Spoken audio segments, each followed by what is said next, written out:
Army chief field marshal Syed Asim Munir صاحب کی جو مدت ملازمت ہے اس پہ سوشل میڈیا پہ کافی اور تحریک انصاف کے لوگ ہی سوال اٹھا رہے ہیں کہ شاید ان کی جو مدت ہے وہ 3 سال اور نومبر میں جو ہے وہ جا رہے ہیں. بسم اللہ الرحمن الرحیم. جاوید بھائی آپ کا شکریہ کہ آپ نے موقع دیا ہے. پاکستان کا جو ملٹری لاز ہیں وہ 3 ہیں. ایک آپ کا 1952 کا پاکستان آرمی ایکٹ ہے, ایک آپ کا 1963 کا ایئر فورس ایکٹ ہے, اور اس کے بعد 1961 کا آپ کا نیوی آرڈیننس ہے. ان تینوں کے نیچے جو ہیں وہ ایک اپوائنٹمنٹس کا پروسیس جو آپ کے ایئر چیف ہے یا آپ کا آرمی چیف ہے یا نیول چیف کا ایک انیشیٹ ہوتا ہے. اور اصل جو آرٹیکل ہے وہ ہے آرٹیکل 243(3) ہے جو پاکستان کے کانسٹیٹیوشن کا ہے, کہ جس کے اندر پرائم منسٹر جو ہے وہ ایڈوائز کرتا ہے اور وہ ایڈوائز جو ہے وہ پریزیڈنٹ جو ہے اس کو انڈورس کرتا ہے اور اس کے بعد اپوائنٹمنٹ میٹیریلائز ہوتی ہے. اب 2019 تک پاکستان کے ان تینوں لاز کے اندر سروسز چیفز کی اپوائنٹمنٹ کا جو ٹینیور تھا اس کا کوئی ذکر نہیں تھا. اور 2019 کے اندر پہلی دفعہ اس وقت پی ٹی آئی کی گورنمنٹ تھی, اور اس کے اندر سپریم کورٹ کے اندر جب جنرل باجوہ کی ایکسٹینشن کا معاملہ آیا تو سپریم کورٹ میں ایک میٹر گیا. سپریم کورٹ نے کہا کہ جی چونکہ اس کے اوپر ایک لیجسلیشن ریکوائرڈ ہے, اور پاکستان کی سپریم کورٹ نے پارلیمنٹ کو کہا کہ آپ لیجسلیشن کریں, اور اس کے بعد 2020 کے اندر جو ہے وہ لیجسلیشن آئی اور ان تینوں سروسز چیفز کی آئی. جو آپ کا chief of army staff, Pakistan کا جو آپ کا نیول چیف ہے یا ایئر فورس ہے, اور وہاں کے اوپر یہ لکھ دیا گیا کہ جو ان کے اندر امینڈمنٹ آئی آرمی ایکٹ کے اندر سیکشن 8A 8B اور 8C آ گیا. اس کے بعد آپ کا جو نیول کا یا ایئر فورس کا ہے اس کا جو سیکشن 10A ہے اس کے اندر آ گیا, اور اس میں یہ کہا گیا کہ 3 سال اور اس کے بعد 3 سال کی ایکسٹینشن جو ہے وہ دی جا سکتی ہے. اور اس کے اندر کہا کہ اگر آپ ایکسٹینشن پہ جاتے ہیں تو جو آپ کا سروسز کیب یا آپ کی ریٹائرمنٹ کا پروسیس ہے, چونکہ بعض دفعہ آپ کے جرنلز کا جو ٹینیور ہے وہ کچھ اور ہوتا ہے تو اس کا وہ لاگو نہیں ہوتا. اب یہ ہے کہ آپ کو یاد ہوگا کہ اس امینڈمنٹ کے لیے جو یہ آئی تھیں پاکستان کی ساری پولیٹیکل پارٹیز نے ان امینڈمنٹس کو سپورٹ کیا, چاہے وہ اپوزیشن کے اندر تھی یا ٹریجری کے اندر تھی. اس کے بعد ہوا یہ ہے کہ 2024 کے اندر جو ہے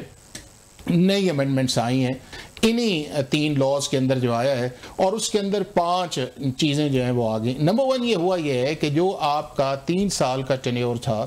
اس کو 5 سال کر دیا گیا. دوسرا یہ کر دیا گیا کہ جو آپ کی ایکسٹینشن ہے اسے پرمیزیبل کر دیا گیا کہ 5 سال کے بعد 5 سال کی ایکسٹینشن ہو سکتی ہے. تیسرا اس کے اندر یہ کیا گیا کہ جو آپ کا جو پینشن یا سروس کا یا ریٹائرمنٹ کے آپ کے کیبز ہوتے ہیں ان سے چیف آف آرمی سٹاف یا ایئر چیف یا نیول کو اس سے ہٹا دیا گیا. اور اگلی یہ ہے کہ آپ کو چونکہ ٹینیور جو ہے وہ آپ کا 5 سال کر دیا گیا, اور اگر جس کا ٹینیور کنٹینیوٹی کے اندر ہے, اب یہ تینوں کا ویری کرتا ہے. اب آرمی چیف کا جو ہے وہ 29 نومبر 2022 کو ہے, ان کا میعاد جو ہے 27 میں پوری ہوگی. ایئر چیف کا جو ہے ان کا 4تھا سال چل رہا ہے, ان کا 3 سال پھر 1 اور 1 ہے. اور اسی طرح جو ہے جو 2028 کے اندر آپ کے جو آپ کے نیول چیف ہیں وہ اس کے اندر ریٹائرڈ ہوں گے. اب اس کے اندر یہ ہے کہ 2 جو سروسز چیفز ہیں جو نیوی ہے اور آرمی, ان کے اندر 64 ایئرز کا کیب موجود ہے. اب جو پاکستان آرمی کے چیف ہے ان کے اندر یہ ہے کہ ان کا جو 64 ایئرز کا کیب وہ نہیں ہے, یعنی کہ اگر وہ 5 سال یہ ہے اور اگلا کوئی بھی ایکسٹینشن کے اندر جاتے ہیں تو وہ 5 سال. اب اس کا تینوں کے لیے ایک ہی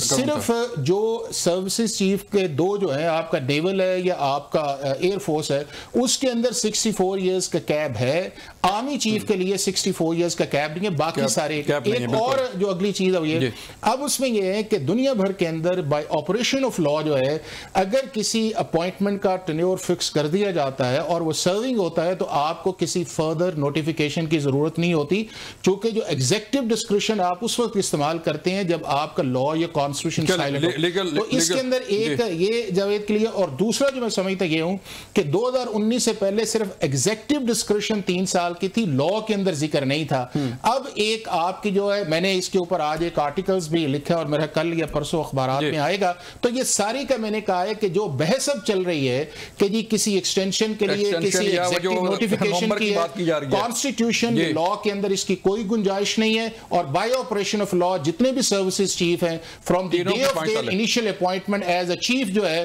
ان کا ٹینیور 5 سال تک جاری رہے گا. امجد نائی صاحب آپ تھوڑا سا تحریک انصاف کے مطلب بتائیے گا کہ آج جو فیصلہ ہوا ہے کہ محمود خان اچکزئی صاحب جو ہے وہ اپوزیشن لیڈر ہوں گے, تو ایک آواز اٹھ رہی ہے سر تحریک انصاف کے اندر کہ